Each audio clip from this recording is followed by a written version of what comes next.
Antes de nós orarmos ao Senhor ainda em pé, vamos abrir a Bíblia no livro de Josué, capítulo 3. Josué, capítulo 3. Você teve a oportunidade, o privilégio de ler a Bíblia hoje?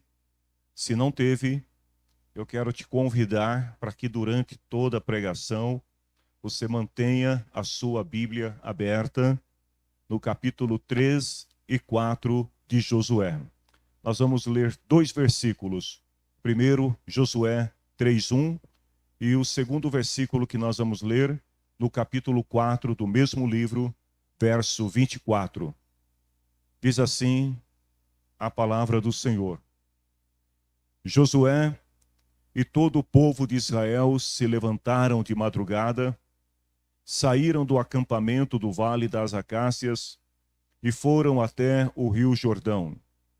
E antes de atravessarem o rio, eles acamparam ali. Agora no capítulo 4, o último versículo do capítulo 4. Por causa disso, todos os povos da terra vão conhecer o poder do Senhor, o Deus de vocês, e vocês o respeitarão para sempre. Amém? Oremos. Em nome de Jesus Cristo, ao teu nome, Deus, toda honra e glória para sempre. Obrigado por tudo que o Senhor já nos proporcionou nesta noite, desde a palavra inicial com o presbítero Hélio, o momento de louvor, de adoração ao teu nome.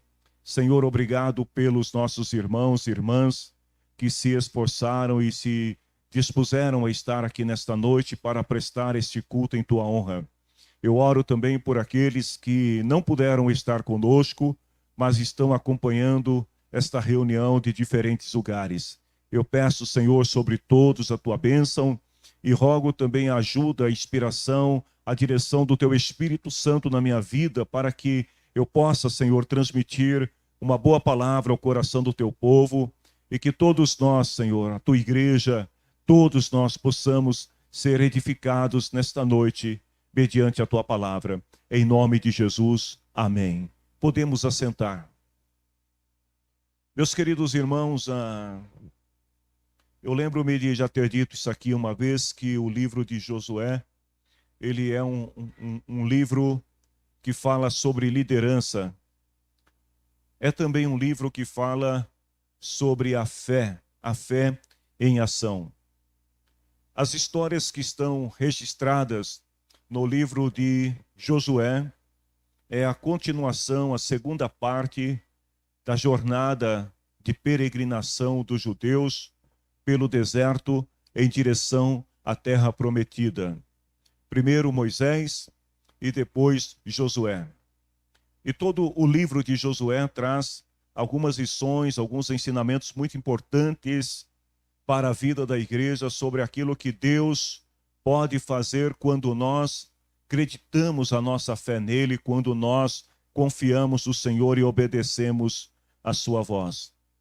Ao ler o livro de Josué e comparar com a nossa trajetória enquanto Igreja de Cristo, nós veremos que a vida cristã, a semelhança do povo israelita que caminhavam pelo deserto e que lutaram, guerrearam para conquistar a terra prometida, a nossa vida também ela é de uma batalha constante. Quando você vence uma batalha e você pensa, uau, agora eu vou descansar, eu vou relaxar um pouco, já surge outra. Não tem tempo de descanso. É luta sobre luta, batalha sobre batalhas. E se você parar para descansar no caminho, os problemas, as dificuldades, os inimigos podem te atropelar. E quando você avança, não significa também que no primeiro momento as provações, as lutas irão desaparecer à sua frente. Às vezes, na medida em que você avança, eles se tornam maiores, se agigantam mais ainda. Porém, se você perseverar confiando no Senhor, é certo que por maior que sejam as suas dificuldades, os teus problemas, você vai vencer no nome de Jesus. Eu diria que nós cristãos, nós somos soldados, somos combatentes do reino de Deus. Nós estamos nesta luta, nesta batalha constante, Não é uma luta onde usamos de recursos naturais, a nossa inteligência, nossas habilidades, né, capacidade, os nossos recursos, todos eles significam muito pouco diante do poder que nós estamos enfrentando todos os dias. Esta é uma batalha que se vence com armas espirituais. E qual o propósito de nós lutarmos esta guerra? Conquistar as promessas que o Senhor fez para nós e alcançarmos a herança maior, que é a esperança de toda a igreja, a vida eterna com o Senhor. Algumas pessoas, quando vêm à vida cristã, eles têm um pensamento diferente desse que eu acabo de falar para vocês. Algumas pessoas imaginam que ser cristão é você tomar uma decisão na sua vida e a partir daquele momento as coisas vão estar sempre calma na tua vida.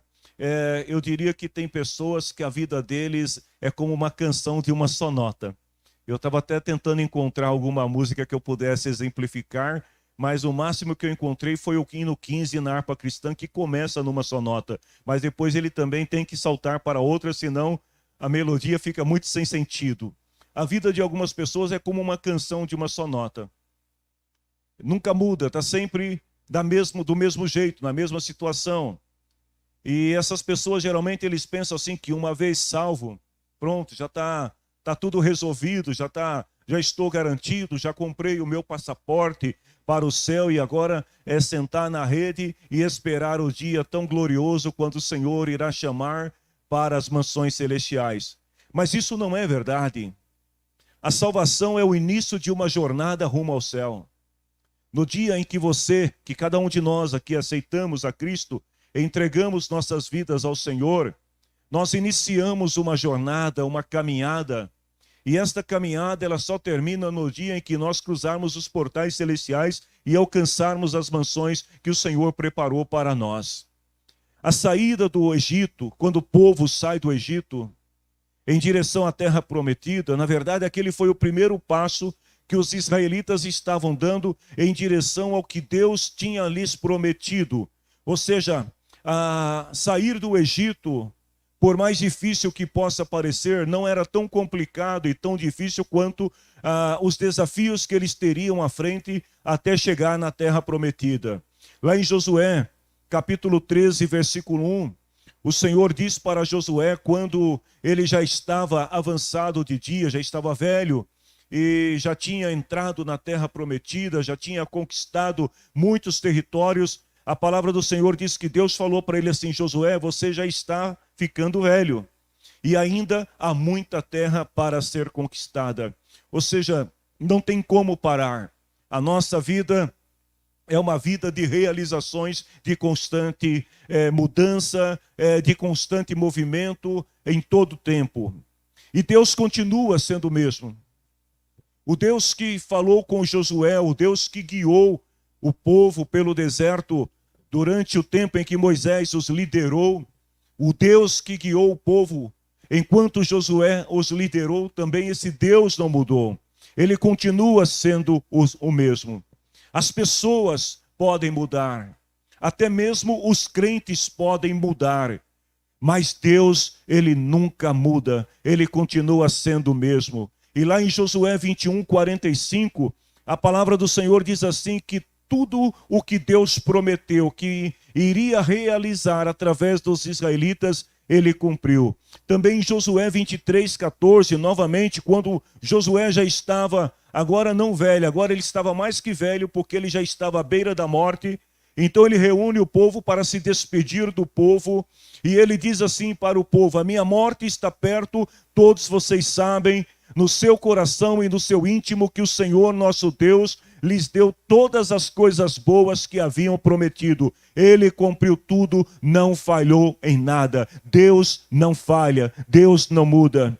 Mas infelizmente, mesmo Deus cumprindo a sua palavra, o que ele prometeu acerca da nação de Israel, nós vamos ver que muitos israelitas não entraram na terra prometida.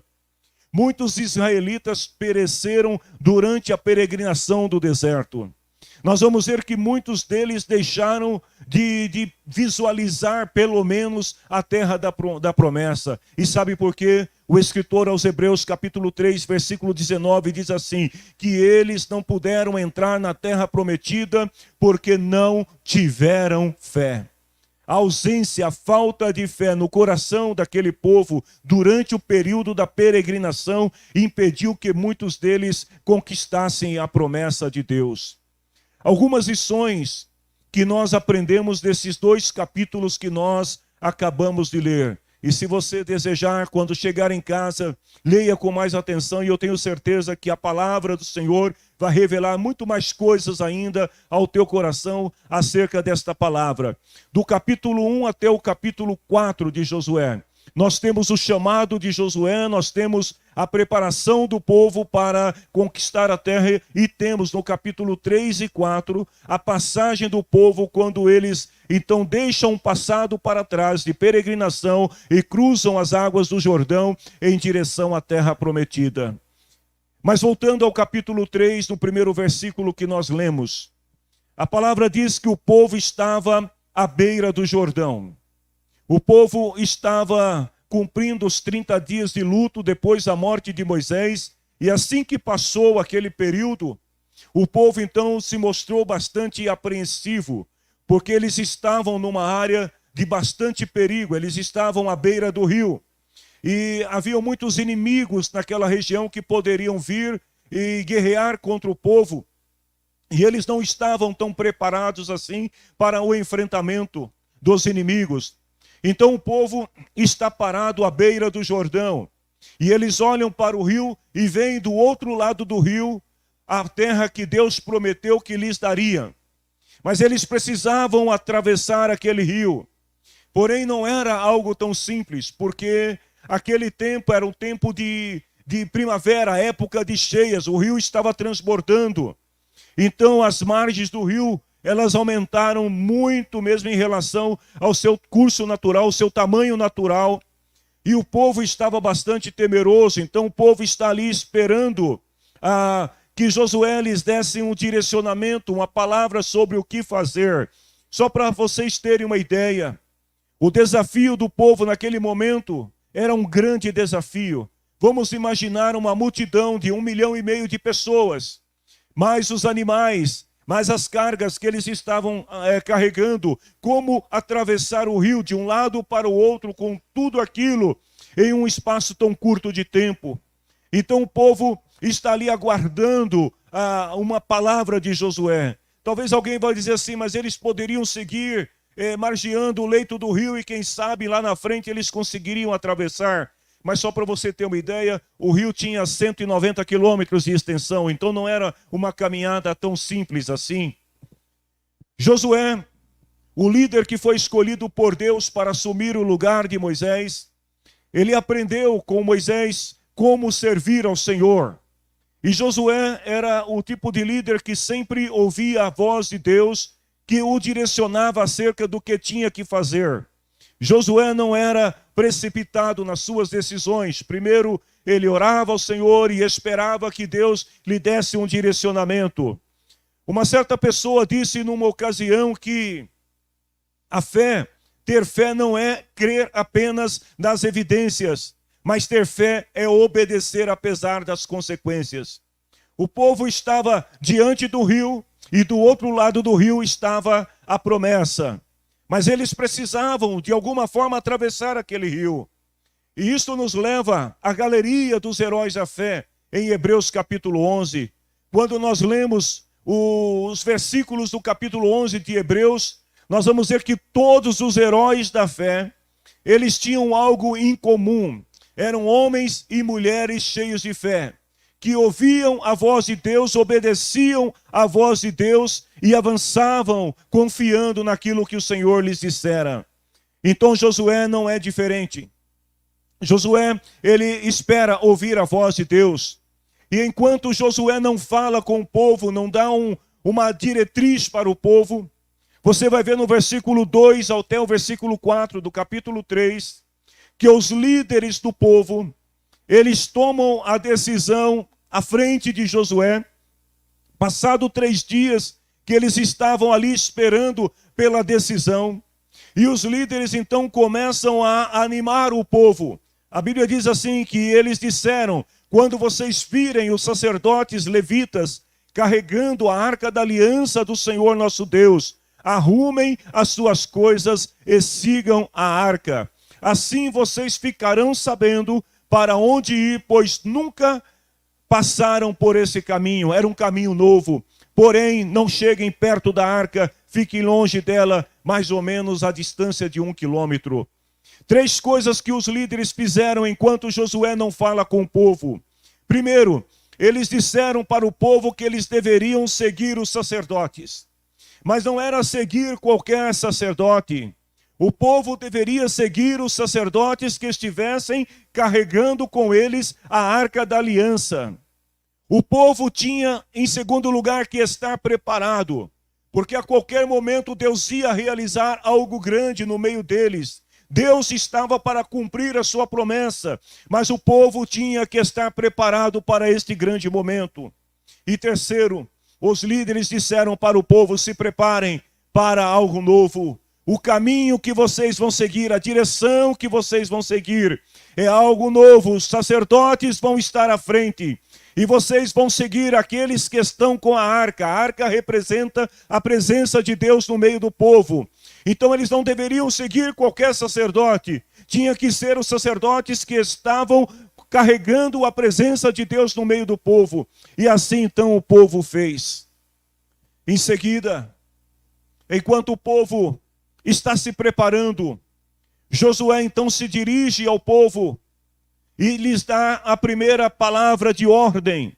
Josué diz assim para o povo: purifiquem-se, porque amanhã o Senhor fará grandes coisas entre vocês. Vejam, queridos, que Josué, ele está apresentando aqui ao povo uma palavra de ordem, de comando, e também apresentando uma promessa da parte de Deus.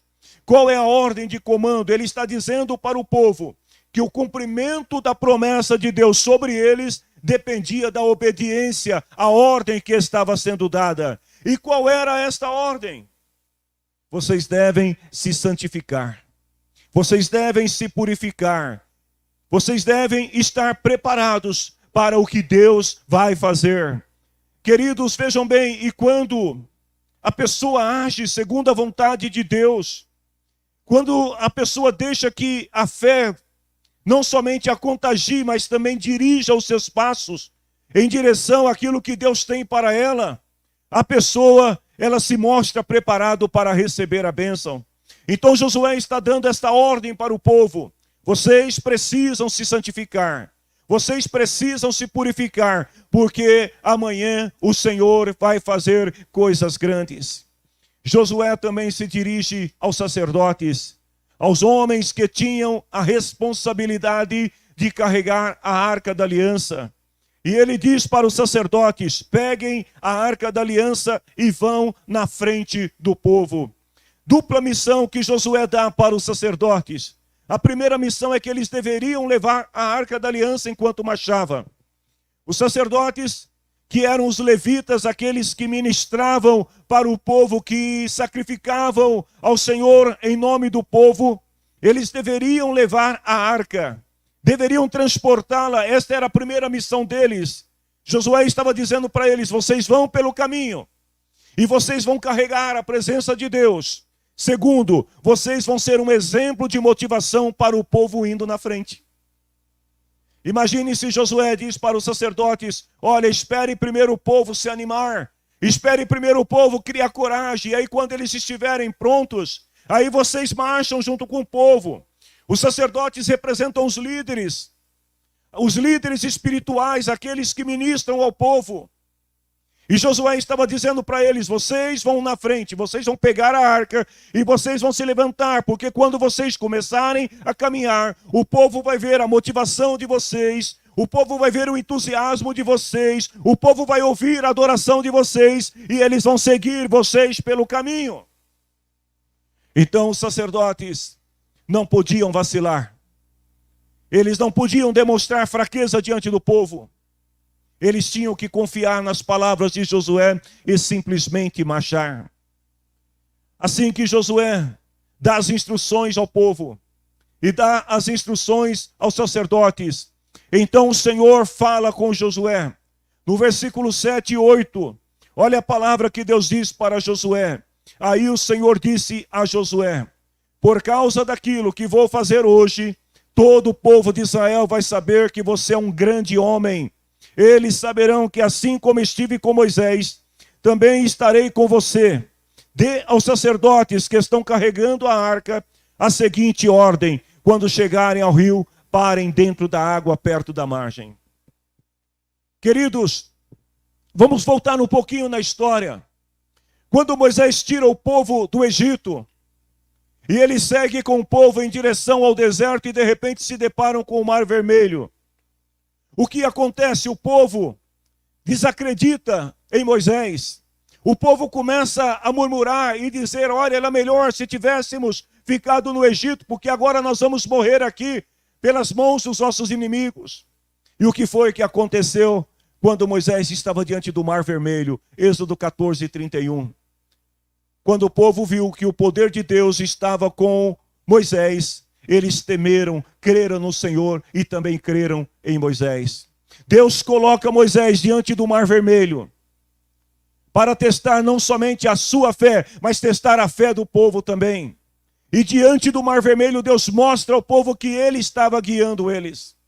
Mas agora Moisés morreu. Não tem Moisés. Quem está conduzindo o povo agora é Josué.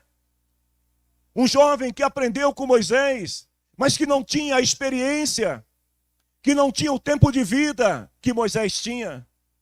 Então Deus coloca Josué na frente de um rio. E agora o Senhor dá ordem para Josué dizer aos sacerdotes: vocês vão marchar, e quando vocês chegarem nas águas, vocês vão parar dentro do rio. Queridos, Josué capítulo 4, versículo 14. Olha o que o Senhor diz. Naquele dia, Deus fez o povo ficar sabendo que Josué era um grande homem. E a partir daquele dia, quando eles atravessaram o Jordão, a vida de Josué mudou. E o povo passou a respeitá-lo como haviam respeitado Moisés. Tanto Moisés como Josué. Eles não receberam autoridade da parte de Deus simplesmente, mas eles demonstraram através das suas vidas que eles tinham autoridade da parte de Deus. E por causa dessa demonstração de fé, o povo acreditou que eles eram homens de Deus.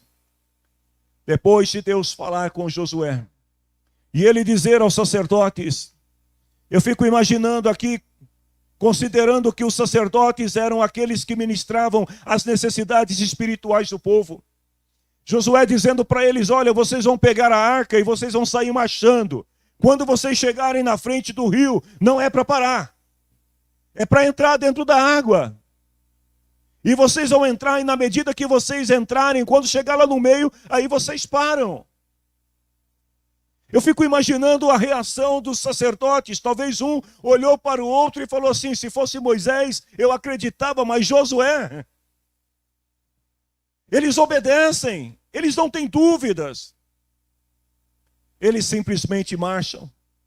E agora Josué então diz para o povo, no versículo 9 até o versículo 13 do capítulo 3. Ele chama o povo e diz: venham cá, preste atenção naquilo que o Senhor vai dizer. E aí Josué diz assim: a arca da aliança do Senhor de toda a terra vai atravessar o rio Jordão na frente de vocês. Deixa eu dizer uma coisa para você, meu querido irmão e irmã. A arca representa a presença de Deus. Se Deus estiver na tua frente, quando Ele entrar, por maior que seja o Jordão da tua vida, Deus vai te dar vitória e você vai atravessar e vai conquistar a promessa de Deus na tua vida. Vejam que primeiro Josué fala aos sacerdotes. Agora ele fala ao povo. Mas o que chama a atenção aqui é que Josué não fala qualquer palavra para o povo. Não é uma palavra motivacional que parte do seu coração. Josué não está dizendo para o povo aqui algo que ele imaginou, que ele pensou. Ele não está discutindo estratégias de como atravessar o Jordão com o povo. Josué sabia o que Deus ia fazer. Ele não tinha dúvidas do que Deus ia fazer. Deus tinha dito para ele e ele acreditava no Senhor. E por causa disso, quem sabe, irmãos, Josué até poderia dizer ao povo assim: olha, o negócio é o seguinte, gente, vocês vão atravessar o Jordão aí e eu vou mostrar para vocês do que eu sou capaz. Mas ele não faz isso. Ele acredita a Deus, o Senhor, a promessa de vitória. Ele diz assim ao povo: venham cá, preste atenção naquilo que o Senhor, nosso Deus, vai fazer. Preste atenção no que Deus vai fazer.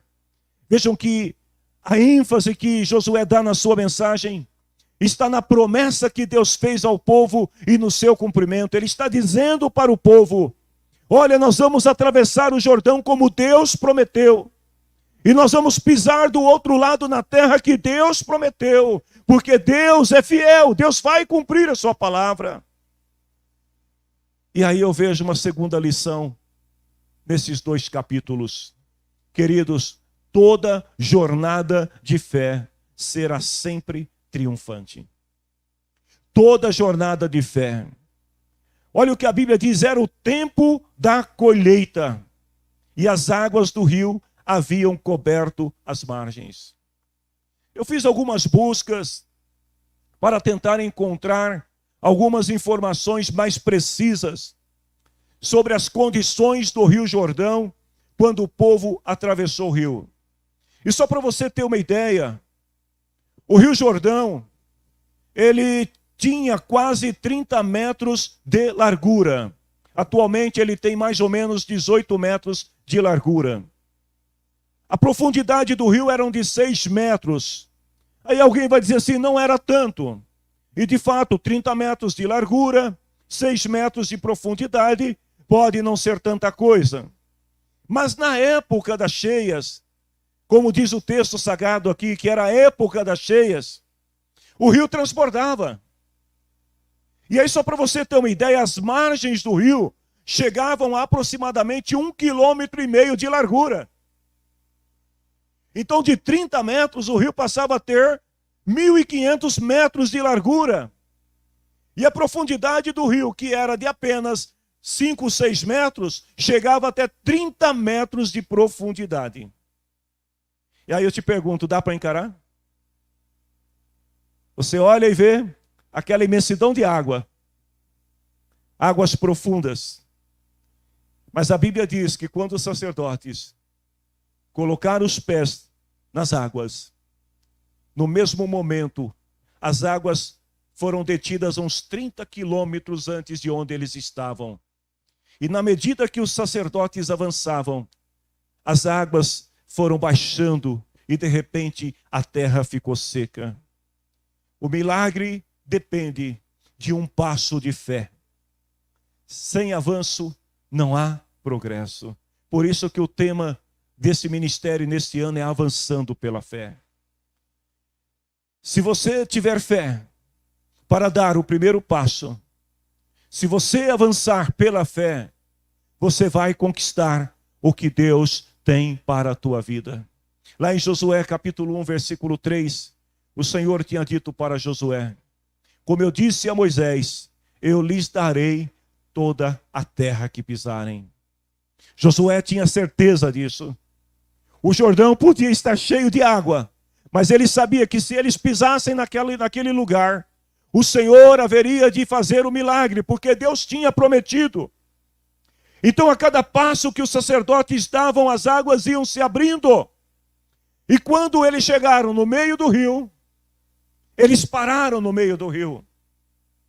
Eles ficaram com a arca da aliança ali no meio. E enquanto os sacerdotes estavam parados ali, o povo entrou e começou a atravessar pela terra seca. Imagine a cena. Queridos, os pés obedientes dos sacerdotes, os pés obedientes do povo, trouxe o milagre naquele dia. Se eles não tivessem ouvido a voz de Josué, não haveria milagres. Sabe o que eu aprendo com isso, igreja?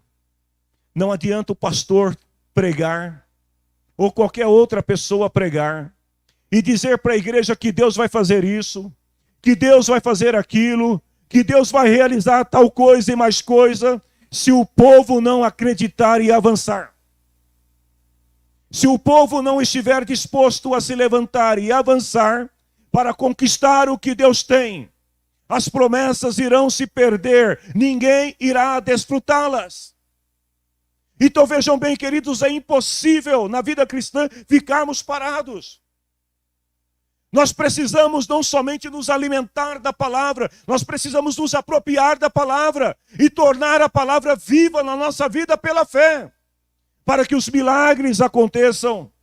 Ou nós avançamos pela fé, ou nós regredimos por causa da nossa incredulidade. Não existe meio termo. Imagine-se quando Josué disse para o sacerdote: olha, vocês vão pegar a arca e vão entrar e vão pisar nas águas, e o sacerdote olhasse um para o outro e dissesse: olha, Josué, não dá. Porque não dá. Josué, você está maluco? O rio tem 30 metros de profundidade.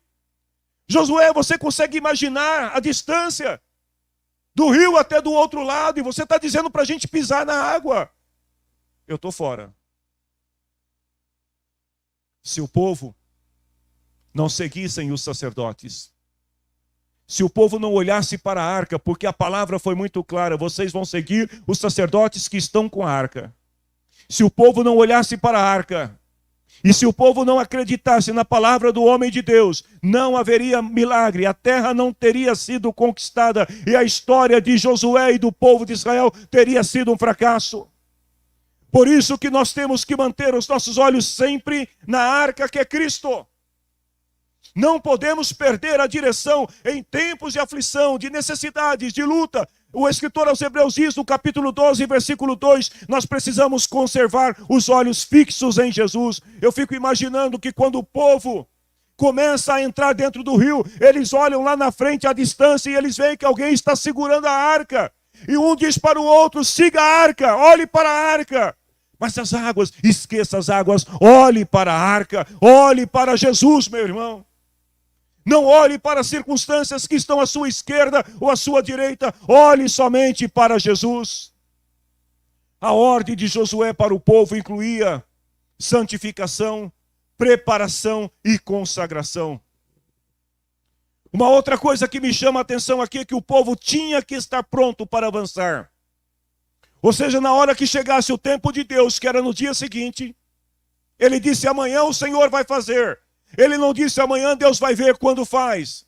Ou amanhã Deus vai ver a vontade do povo. Amanhã Deus vai ver se o povo está disposto. Se o povo quiser, Deus faz. Se não, espera mais um pouco. Não. Ele disse: amanhã o Senhor vai fazer um milagre. Vocês precisam estar prontos. E eu fico imaginando quantas tralhas que aquele povo acumulou durante o deserto. Quantas coisas que aquele povo foi juntando durante o deserto. Eles enfrentaram alguns inimigos, passaram por alguns lugares. Talvez uma lembrancinha aqui, uma lembrancinha ali. O povo foi acumulando coisas. E agora eles precisavam deixar aquelas coisas, porque era chegado o momento de atravessar, e eles só podiam levar aquilo que realmente fosse necessário. Então o povo precisava se separar daquilo que eles estavam carregando e se purificar para atravessar o rio. Queridos, o crente nesta vida também tem que estar sempre preparado para o momento de avançar. Pode ser que amanhã Deus queira fazer um milagre muito grande na tua vida, então fique preparado a partir de hoje para que o milagre aconteça amanhã. Outro ponto importante que eu vejo nessa passagem é que Deus abriu o rio. Amém, irmãos? Deus abriu o rio, mas o povo teve que atravessar. Os sacerdotes deram testemunho ao povo de que o milagre estava acontecendo. Aqueles que são líderes espirituais, que ministram as necessidades do povo, precisam dar testemunho daquilo que Deus está fazendo, porque o povo vai olhar para o líder, o povo vai olhar para o obreiro, o povo vai olhar para o pastor, o povo vai olhar para aqueles que estão à frente no comando, e eles vão esperar que eles deem esse testemunho de que Deus está fazendo alguma coisa. O povo vai seguir os sacerdotes. E o povo tem que acreditar para avançar, e o povo só vai avançar se ele ver os seus líderes avançando, os seus líderes seguindo na frente. Terceira lição que eu aprendo, está lá no capítulo 4. A importância de termos um memorial como testemunho da fé milagrosa. Vejam bem, Josué, ele escolhe 12 homens, um de cada tribo. E ele diz para esses 12 homens: vocês vão até o meio do rio, e cada um de vocês vão escolher uma pedra. Não era uma pedrinha não, irmãos, era uma pedra. Vocês vão escolher uma pedra no meio do rio Jordão. Vocês vão trazer essa pedra, e vocês vão com elas montar um memorial, para que o povo não se esqueça deste momento que o Senhor operou o milagre. Para você ter uma ideia, aqueles 12 homens, eles foram lá no meio do rio, onde estavam os sacerdotes. Eles pegaram, cada um pegou uma pedra. Vamos imaginar uma pedra pequena, considerando a nossa força física, que não é assim tanta coisa. Tem algumas pessoas aqui na igreja que até aguenta pegar um pouco mais de peso, mas a gente, né? Vamos colocar aí 30 quilos, uma pedrinha de 30 quilos. Não é tanta coisa assim. Sabe quantos quilômetros que eles carregaram essa pedra? 13 quilômetros. Eles entraram no rio, tiraram a pedra, colocaram nas costas e levaram. Não podia dar para outro, não, tinha que ser eles. E eles levaram até um lugar chamado Gilgal, onde o povo ficou acampado. E ali eles então empilharam aquelas pedras, colocou uma pedra em cima da outra. Aí eu fico imaginando a cabeça do incrédulo, vendo aqueles homens entrar dentro do rio, pegar uma pedra, pôr na cabeça e sair carregando por 13 quilômetros, para depois chegar no lugar, colocar a pedra, pôr uma em cima da outra e deixar lá. Parece coisa de louco, mas não é, é coisa de quem tem fé. Os israelitas, eles davam muita importância aos memoriais, porque era uma forma de ensinar as futuras gerações sobre o que Deus tinha feito através do seu povo. Então lá em Josué capítulo 4, versículo 21 e 23, diz assim, que o Senhor falou: quando no futuro os filhos perguntarem aos pais o que estas pedras querem dizer, alguém ia passar e ver aquele monte de pedra ali, 12 pedras enormes, iam dizer: mas o que é isso? Para que serve isso? Então vocês explicarão que o povo de Israel atravessou o rio Jordão em terra seca. O Senhor, o Deus de vocês, secou o Jordão para vocês atravessarem, assim como secou o Mar Vermelho para nós passarmos. Ou seja, aquelas pedras era a história e a prova viva daquilo que Deus tinha realizado na vida do povo. Os incrédulos que por ali passavam viam um amontoado de pedras e de repente ficavam se questionando o porquê daquelas pedras. Mas para os israelitas que criam em Deus, aquelas pedras eram uma lembrança constante do que Deus tinha feito em favor de seu povo. Eu quero te perguntar nesta noite: você tem conservado aí no teu coração um memorial daquilo que Deus tem feito na sua vida? Porque esse memorial é o que irá aumentar a tua fé e garantir também que teus filhos tenham fé. Quando você testemunhar, quando você falar, quando você dizer para eles aquilo que o Senhor fez na tua vida ou na vida de alguém, devemos sempre lembrar das bênçãos do Senhor e jamais esquecê-las. Josué coloca sobre o povo a obrigação de dar o seu testemunho. No versículo 24 do capítulo 4, Josué disse: por causa disso, todos os povos da terra vão conhecer o poder do Senhor, o Deus de vocês, e respeitarão vocês para sempre. Dar um testemunho, dizer aquilo que Deus tinha feito, aquilo que Deus estava fazendo, era uma forma de perpetuar na lembrança os atos poderosos de Deus. E em segundo lugar, Josué, ele também pega 12 pedras. E sabe o que ele faz, irmãos? Ele pega 12 pedras e leva lá no meio do rio, aonde estavam os sacerdotes, e coloca 12 pedras no lugar das que foram tiradas. E ele diz ao povo que aquele seria um testemunho por gerações do que Deus pode fazer em favor do seu povo. Mas aí eu fico imaginando o que será que passou na cabeça do povo. Porque vejam bem, era meio estranho Josué pegar 12 pedras e colocar dentro do rio. Todos sabiam que as águas iriam voltar e as águas iriam cobrir aquelas pedras. Então qual o valor, qual o significado de colocar 12 pedras dentro do rio que depois vão ficar escondidas sobre as águas? Talvez alguém vai dizer assim, olha, o monumento lá de Gilgal até é compreensível, 12 pedras, todo mundo que passa vê as 12 pedras. Mas e as 12 pedras do rio? O que elas significam? Qual o significado de colocar 12 pedras dentro do rio? Josué queria que o povo, toda vez que olhassem para as águas do Jordão, se lembrassem que aquelas pedras representavam a velha vida que eles viveram até então e que foram sepultadas pelas águas. Elas não existiam mais. O passado no deserto, o passado de peregrinação, o passado de expectativa, de medo, o passado tão sofrido que o povo teve durante 40 anos, foi enterrado nas águas do Rio Jordão, e dali saiu um povo, uma nação que Deus tinha escolhido. Do mesmo modo, queridos, eu já estou terminando a palavra. Nós cristãos também não podemos viver do passado. Uma vez que o nosso passado foi sepultado com Cristo, olha o que Paulo diz em Romanos 6, 1 até o 4. Ele fala assim, será que nós devemos continuar vivendo no pecado, vivendo do passado, para que a graça de Deus aumente mais ainda? E Paulo responde dizendo, claro que não. Nós já morremos para o pecado, então como podemos continuar vivendo nele? As pedras que representavam o passado do povo de Israel estavam sepultadas nas águas do rio.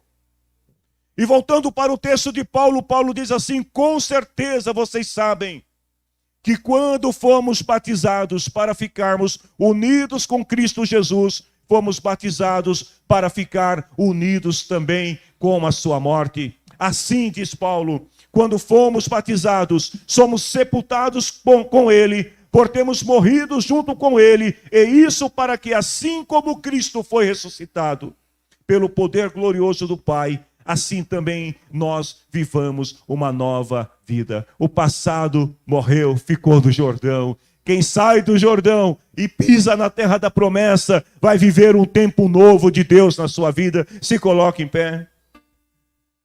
Quando o israelita, qualquer israelita, olhasse para o rio, eles não viriam mais as pedras que representavam o seu passado, porque o passado estava sepultado. Queridos, quem anda com Jesus, quem olha para Jesus, que é a fonte de águas vivas, ele diz assim que aquele que crê em mim, rios de águas vivas saltarão do seu interior. Quem olha para Jesus não se prende ao passado, porque as águas que purificam sepultou o teu passado. Você é nova criatura em Cristo. E eu termino esta palavra com a declaração de nosso irmão Paulo. Em Filipenses capítulo 3, versículo 13. Irmãos, uma coisa eu faço.